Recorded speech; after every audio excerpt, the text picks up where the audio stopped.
ज्योति कलश जी इस वक्त हमारे साथ जुड़ गई हैं, जो कि पूर्व आईएएस है और राजनीतिक विश्लेषक के तौर पर हमारे साथ सीधे जुड़ गए हैं। ज्योति जी बहुत बहुत स्वागत है आपका। ज्योति जी किस तरह से देखते हैं फिलहाल जो रुझान आ रहे हैं, कैसे देखते हैं दिल्ली के रुझानों को?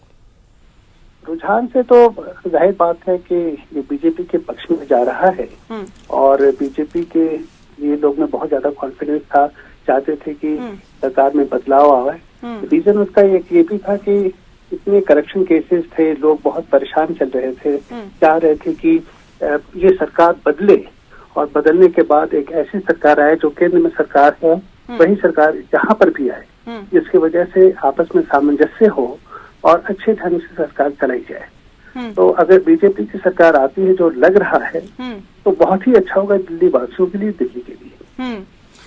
ठीक है भीमसेन जी, देखिए अभी आप सुन रहे थे रमेश श्रीवास्तव जी को, वो सीधे कह रहे हैं कि देखिए हमारे लिए दुष्प्रचार किया गया, हमारे नेताओं को जेल में भेजा गया ताकि वो प्रचार ना कर सके, जनता के बीच ना जा सके। इसका प्रभाव पड़ा है क्या चुनाव में? देखिए नेहा जी, बिल्कुल ये देश चलता है। भीमसेन जी से मैं आ रही, ज्योति जी मैं आ रही। समझते हैं और अगर सामने जो कुछ दिखता है तो लोग की इम्प्रेशन वैसे ही बनती है। ठीक है। अब मैं एक वोटर की तरह देख रहा हूँ सारे चुनाव को। मैं समझता हूँ कि पिछली सरकार जो थी उसमें क्या भ्रष्टाचार हुआ, और अगर इसको हम चेंज करते हैं, नई सरकार लाते हैं, तो लोग की उम्मीद भी बढ़ जाती है। तो 3 बार तो मौका दिया गया, आप 3 बार आई। अब 3 बार में अगर भरोसे पर नहीं उतरती है और वैसे ही चल रही है, बड़े बड़े इनके जितने नेता है वो जेल चले गए हैं, करप्शन केसेस में हैं, और जितने प्रोमिसेस थे वो प्रोमिसेस फुलफिल नहीं हो पा रहे, तो लोगों में एक जनरल आक्रोश हो गया था कि सरकार को बदलना चाहिए। हम लोग चाहते हैं कि एक ऐसी अच्छी सरकार आए, मजबूत सरकार आए, जिससे दिल्ली और दिल्ली वासियों को बहुत सुख मिले, सुख चैन मिले, और यही हम भी चाहते हैं। सरकार को हमने 3 बार मौका दिया है आपको, लेकिन वो खरे सिक्के पर नहीं उतर पाई है। बहुत डिफरेंसेस है, बहुत गैप है। भीमसेन जी, एंटी इनकम्बेंसी फैक्टर भी रहा क्या? लगता है कि 3 बार जब सरकार बनाई जनता भी उब चुकी थी। देखिए ना, उबरने का कारण कुछ और है। अभी मैं आपसे बात करना चाह रहा था, अभी रमेश जी कह रहे थे कॉन्स्टिट्यूशन, देश चलता है कॉन्स्टिट्यूशन से, संविधान से चलता है। हर कोई दुहाई देता संविधान का, विरोध विपक्ष पार्टियां भी और हम भी देते हैं। कानून से देश चलता है। अब यदि सुप्रीम कोर्ट ने बेल दे दिया, इसका मतलब नहीं हुआ ना कि केस खत्म हो गया, करप्शन खत्म हो गया।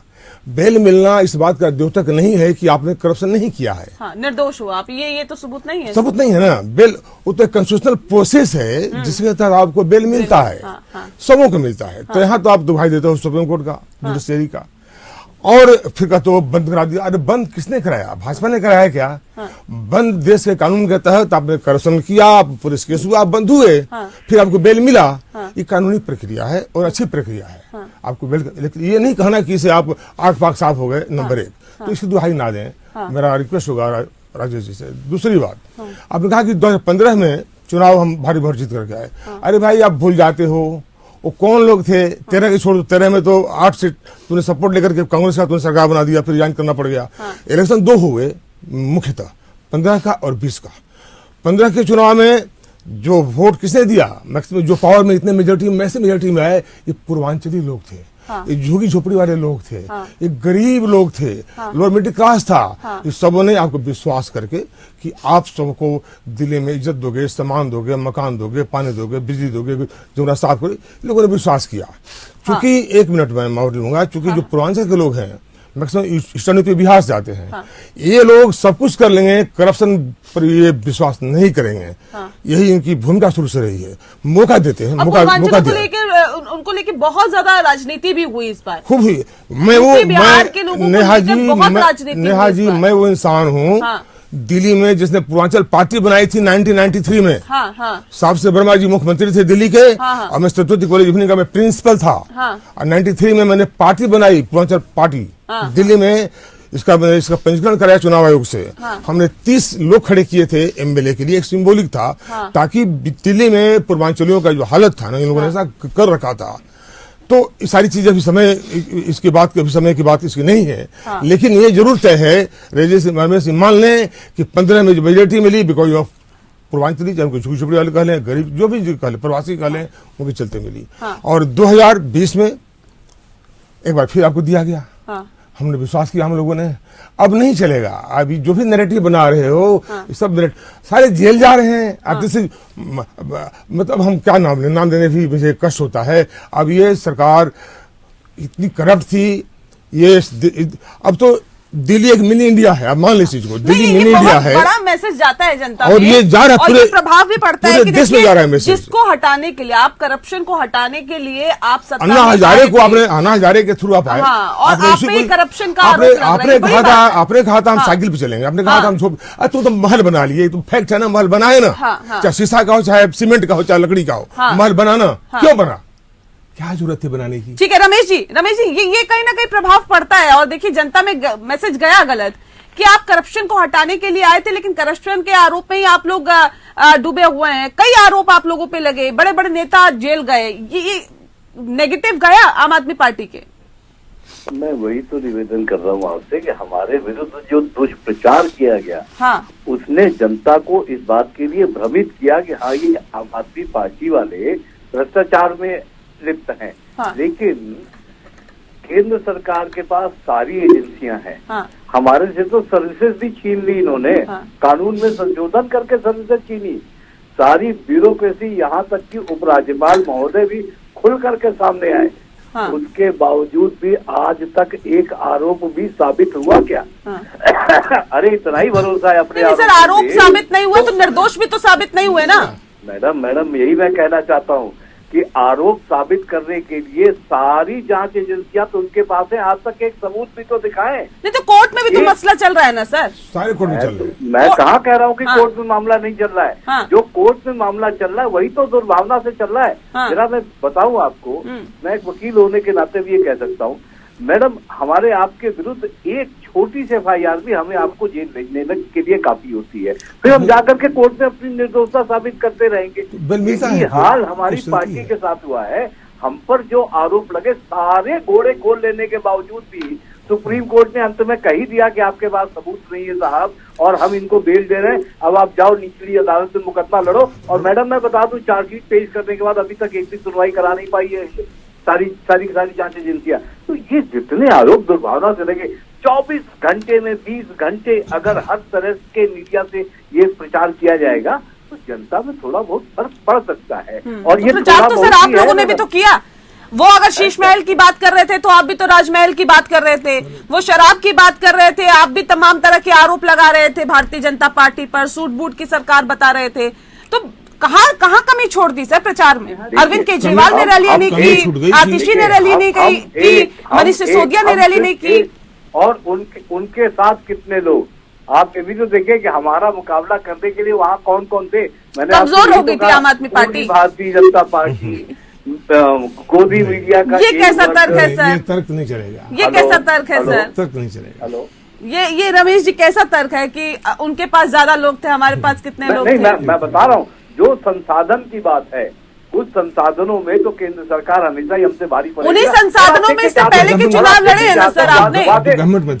वादे पूरे करने की बात जहाँ तक देखें, दिल्ली देश का एकमात्र ऐसा प्रदेश है जहाँ 24 घंटे बिजली आती है, और आप कंपेयर कर रहे हैं सबसे कम बिजली। रमेश जी नहीं, पहले संसाधन की बात करिए ना आप, जिस बात का जिक्र आप कर रहे थे, उन्हीं संसाधनों में इससे पहले 3 चुनाव जीते हैं ना आपने जी। उन्हीं तो ऐसा है कि अब इन्होंने हमारे ऊपर जो भ्रष्टाचार के झूठे आरोप जड़े, वो उन संसाधनों में प्लस कर गए, जिसकी वजह से हमें जो जवाब देने के लिए हमें बाहर होना चाहिए था, हमें तो अंदर बंद कर दिया। हमारे नेताओं तक को नहीं मिलने दिया जाता था। मैडम आप ये तो कि शुगर की दवा दिलवाने के लिए भी हमारे अपने नेता को हमें संघर्ष करना। ठीक है, मैं ज्योति जी का उत्तर लेती हूँ। ज्योति जी ये बताइए मुझे कि ये जो बात अभी रमेश श्रीवास्तव जी कह रहे कि हमारे खिलाफ झूठा प्रचार किया गया, जनता में सबसे ज्यादा प्रभाव किसका पड़ता है? ये झूठे प्रचार का प्रभाव पड़ता है या उन कामों का प्रभाव पड़ता है जो कि पार्टी के जरिए किए जाते हैं? बिल्कुल स्पष्ट एक बात है कि कोई झूठा वादा करे, या झूठी खबरें फैलाए, जनता इतनी मूर्ख नहीं है। आज के डेट में जनता सब समझती है कि कौन झूठ बोल रहा है, कौन सच बोल रहा है। इसमें सच्चाई है कौन कहाँ तक सही जा रहा है, ये जनता पहचानती है। जनता ही सरकार बनाती है और जनता ही सरकार को गिराती भी है। बिल्कुल जनता गद्दी देती है तो गद्दी छीन लेती भी है। कोई पार्टी हो, चाहे वो भारतीय जनता पार्टी हो, चाहे आम आदमी पार्टी हो या कांग्रेस की सरकार हो, जनता आप देखिए बीजेपी को भी गिराई थी। हम दिल्ली की बात नहीं कर रहे हैं, हम पार्लियामेंट की भी बात कर रहे हैं साथ साथ। जनता कांग्रेस को भी सरकार में लाई है, जनता आपको भी सरकार में लाई है। अगर आज आपकी सरकार गिरती तो कौन गिरा रहा है? कि जनता गिरा रही है। तो जनता के ऊपर ये कहना कि अफवाहों से वो बिल्कुल कैरेड अवे हो जाते हैं, ये गलत बात है। जनता समझ रही है कि कितना ज्यादा कोई झूठ बोल सकता है, कितना प्रवचन देकर के किसी को गलत रास्ता दिखा सकता है, ये सब जनता समझ रही है। आज आपकी स्थिति खराब क्यों हुई? ये आरोप लगाना कि दुष्प्रचार से आपकी इमेज खराब हुई। कोई दुष्प्रचार नहीं हुआ है। आप देखिए भारतीय जनता पार्टी ने बिल्कुल साफ कहा है कि ये शराब घोटाले में एविडेंसेस के साथ आई है, तो इसको कैसे कहेंगे कोई दुष्प्रचार? लोग पेपर भी पढ़ते हैं, टीवी भी देखते हैं, हर चीज जो एविडेंसेस है उसको आप कैसे नकार सकते हैं? खिलाफ है एविडेंसेस। और अभी तो चर्चा में बात कही गई है कि अभी तो बेल मिला है, अभी केस खत्म कहाँ हुआ है। अब तो जब केस आएगा, सुनवाई होगी, तो दूध का दूध और पानी का पानी हो जाएगा। इसलिए सरकार चुनती है जनता, सरकार गिराती है जनता। अगर भारतीय जनता पार्टी आती है तो जनता चाहती है कि एक अच्छी सरकार आए, और अगर अपेक्षाओं से भारतीय जनता पार्टी भी अगर उनकी एक्सपेक्टेशन लेवल को मीट नहीं कर पाती है तो हो सकता है परिणाम दूसरा हो जाएगा। इसलिए जनता समझदार है, जनता आलोचना पर नहीं जाती है, जनता अपने दिमाग से जाती है। जी, बहुत बहुत शुक्रिया आपका ज्योति जी, आप हमारे साथ जुड़े।